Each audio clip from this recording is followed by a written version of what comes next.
funding process and also the budget referendum. And with that, I'll turn it over to the experts. Yes, thank you, Galen. So we're fortunate to have Stacy with us tonight. She's super busy, as you know, especially this time of year. But we wanted to keep the board up to date on really end of the year balance and end of the year spending. So those two items will really go hand in hand. And so Stacy has a document she'd like to share. Yeah, so Wendy does have it, we can share it, and I also have hard copies. Oh, thank you.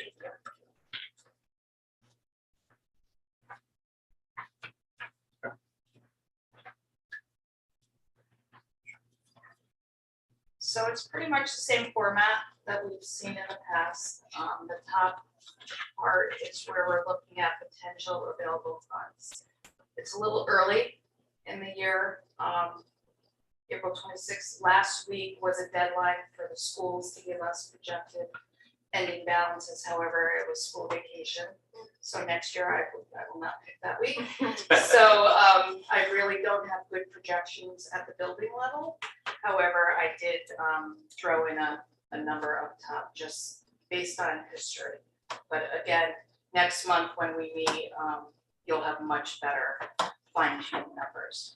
So I can walk you down the top, and what I've tried to do is include areas where historically we have had balances, just so you didn't think that we forgot to look at them, and why we're thinking that there will not be any available funds in those accounts. So of course, the biggest part of our budget is HR budget, all of the salaries. As of right now, we're not looking to have any additional funds. And the reason for this is in March or February, we did a huge line item transfer for the projects for the facilities, almost $700,000 of that. That was Paulson. Yeah, exactly. Polson and then furniture. So we did that early on because we did have large balances and we thought, why not put them to use, because we had so many positions that we couldn't fill. So at that point, we already moved them out. Now we still have, some more time to the end of the year. So anything that could potentially be available for the next couple of months, we think we're going to need. And I'll give you a better update next month. Transportation is another common area where we have some funding at the end. This year, we're looking at not having any available funds. One, the driver incentive program, to all the fuel costs. Really, it's just, more than we're typically used to seeing. So there's no money there. Staff development, there's still. I'm sorry, can I ask real quick, was the fuel pre-purchased in advance this year? I know sometimes we work out, that's probably more for heating the pool than the transportation fuel. Yeah, Art does work with East River and tries to reserve so much, but you can only reserve that dollar threshold, and then you kind of dip into the higher price for the gallons, kind of like your home. Yeah. I locked in for so many gallons and now I'm paying $5. Yeah. That type of thing. Thank you. Staff development, there's still funds in there. So if you do look at your board packet, you'll see. However, the plan is to use that for the Fab Lab at the high school. So we're not counting on any money in that staff development object line. School choice, that's still, we're going to look at that and see if there's anything at the end. I just didn't want to lose that line item just because that's been a common theme. The homebound, you would see if you look at your packet that there are some funds in there. However, Gail's plan is to use that for tutors for the K through. FICA historical amount was about 50,000. We probably will have more, but as you all know, I'm very, very conservative. I don't want to say we're going to have more, but based on the savings that we had in the HR budget, we should have additional savings in payroll taxes. But at this point, I'm just putting in a placeholder of the 50. Utilities, we tried to really steal some money from Bill and he said absolutely not. The utility costs as well as any additional maintenance needs. He thinks he's gonna use every dollar for the facilities budget, yeah. And then the buildings again, you know, we're still waiting for an update. I extended the deadline to this Friday. So after next, you know, starting next week, I'll start looking at those balances. Hopefully everything will be encumbered. As much as I know at this point in time, things always come up, but I sort of just threw in an $80,000 number because that seemed to be the average over the last few years. So right now we're looking at about 130,000 of available funds to help us with these projected deficits. The special ed, I have a feeling that 65,000 may be a little bit more than that. I just got an email today from that department that there are some additional costs for the outplacements. So we're watching that very carefully, you know, we just, because as you know, that can really fluctuate like that. As well as the state reimbursement, The state although re- yeah. that seems to be trending in a positive direction this year. Yeah, exactly, but yeah, We absolutely, don't know until it's finalized. yeah, I think we get the last payment in May, or second payment. Tuition typicals, as of 4/18, this is a deficit. I think this is obviously worst case scenario. We still have a few months where we can get some revenue in, so that number, that deficit could go lower or look better to us. But I just kind of, again, conservative, I threw that number in. And we did adjust the budget going forward for that, knowing that, you know, we do have that shortage this year. Legal, we have some upcoming negotiations. This is best guess estimate at this point. Food service, actually, this is looking pretty good this year because we do have our cap. And we moved the $75,000 in there this year that was budgeted, as well as last year, we had a little bit of an excess, so our fund balance in the food service fund is still there.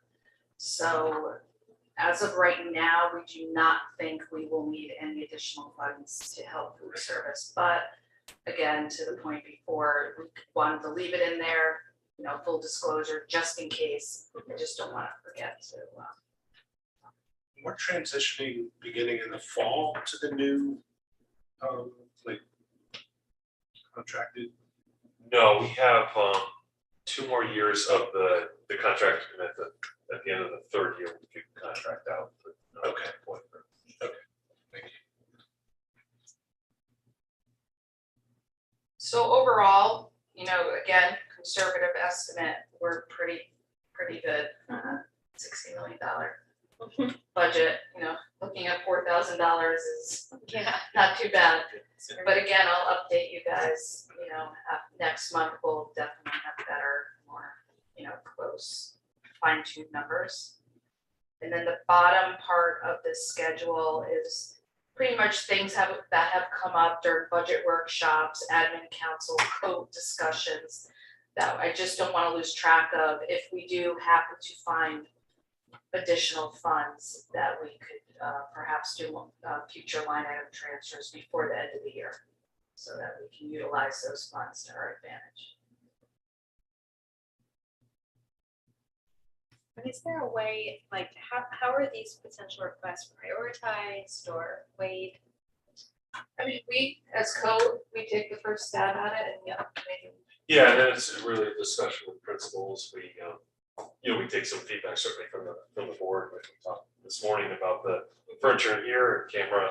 That's even too new to, you know, talk about to put that on the list. But we talked this morning about potentially technology in this room that would facilitate, you know, kind of TV, things like that. So, yeah, we try and, you know, think long term in terms of what's been on there for a while. So, like for instance, the Polson sign on Green Hill, I don't anticipate that we'd fund that even if we had the funds for this year. We want to do some work with the town to see. I think there needs to be some signage for Daniel Hand as well. You know, how do we accomplish that? You know, I know there's regulations around electronic signs. And things like that, but that would be ideal. Bill's talked to some of the neighbors there, and there actually seemed to be some openness to maybe, using some of their land for signage for the high school. So I think if we did both at once, that would be good. And there might be work around the area of spread construction too. Like I know in the specs they're talking about sidewalks or, Yes. So who knows how that's gonna change that area. Right. Okay. Thank you. That's pretty much the document. That's good. Thank you. So that was 1 and 2. We wanted to just put on the school referendum planning process and just kind of have an informal discussion. We're very early on in the process, obviously, but Stacy has been working hard on that. Yeah, I don't really have much to report. I mean, I figured I would answer as many questions as I could. We are planning, Peggy was out on vacation, but our plan is to have a meeting with our bond counsel as well as our bond consultant to figure out where we go from here. We have 4 huge projects that we're facing, so we need to kind of figure out, where to begin. The only thing I do want to say, and I brought the different drawdowns.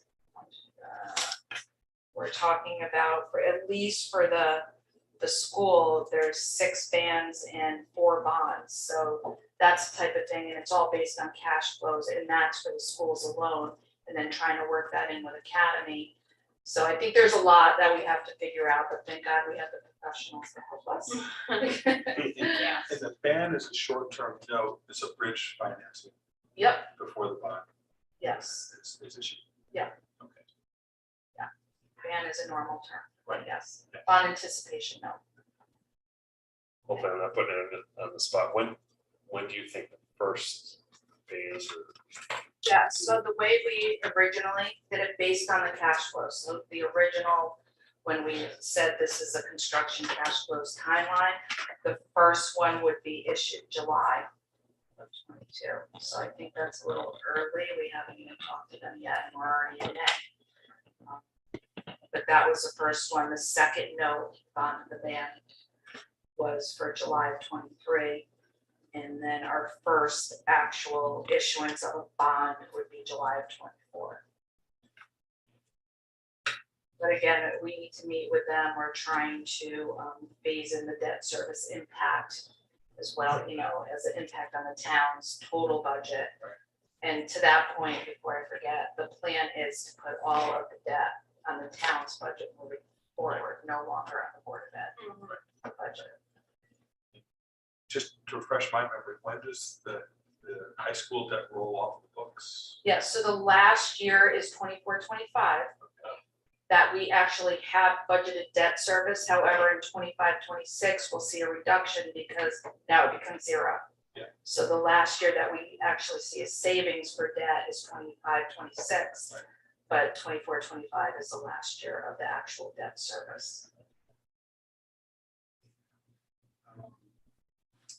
So the bans are obviously, the interest rate of the bans are driven by current market conditions. We really don't know what the interest rate will be for the first bond, July 24. Yeah, Yeah. no, I mean, I can tell you that in the schedule, they estimated for the first ban 1%, then 1.75%, and then for the first bond issuance, it was 3.295%.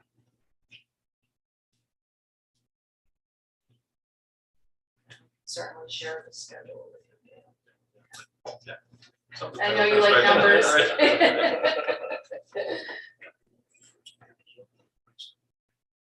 1 and then 1.75.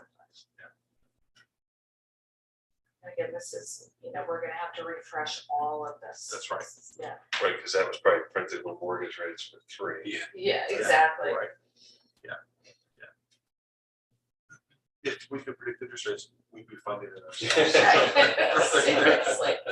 And then we are working with Colliers on the state application, state grant application. We anticipate that being filed in June. So that was a huge help, and so thank you for your all involvement in that in terms of getting the owners rep on board for that. So we had certainly been doing work along the way up till the referendum, but there's still a lot of work to do. We're meeting weekly or every other week at least. Yeah, tomorrow we have a meeting, and then after our meeting, we have a meeting with Colliers as well, with their financial person to help us establish account numbers as far as matching how we're going to submit for reimbursement for the state. So we kind of want to get everything set up the right way to begin with. But they seem, this is not their first rodeo, so we're very happy that they're gonna help us, walk us through this. Great. In the interest of public transparency, that will all be available. So any citizen who wants to know what costs are.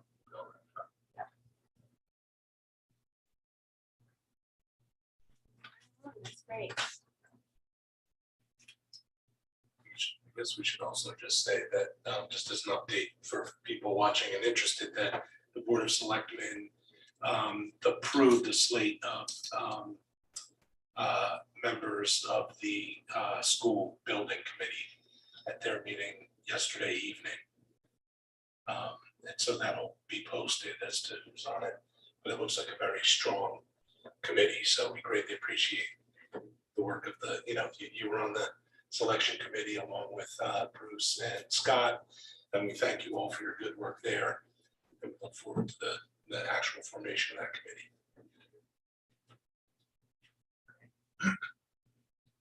Dr. Cook, do we have anything else? On not on that item, but on the referendum, as we know, we're rapidly approaching the referendum. So May 17th, correct? And so we have, as a district, gone out and met with all the PTO groups, shared information about that. We'll send them some more information to share with their constituents again before the 17th, and have had some conversations with the PAC. We'll review those again as well to make sure they have the right information in their hands to be able to share. And they plan to do some work around the budget referendum.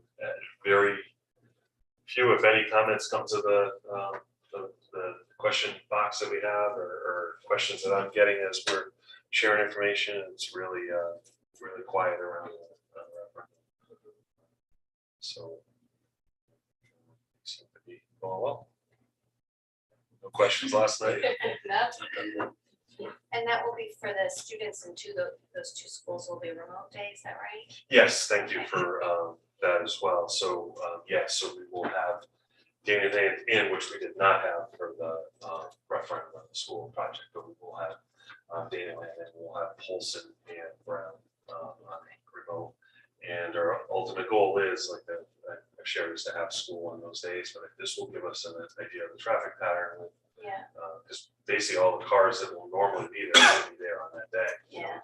Students drive it, and staff at both buildings will be in.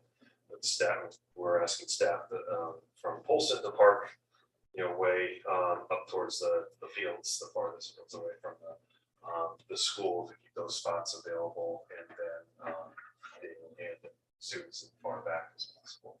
Trying to open up the spots for voters.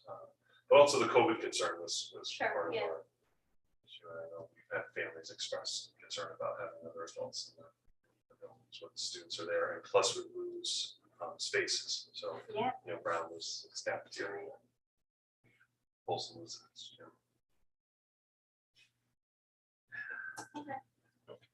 Any questions? Looks good to me. Looks good. Do we have any public comments or questions, Wendy? I have no one. Well, great.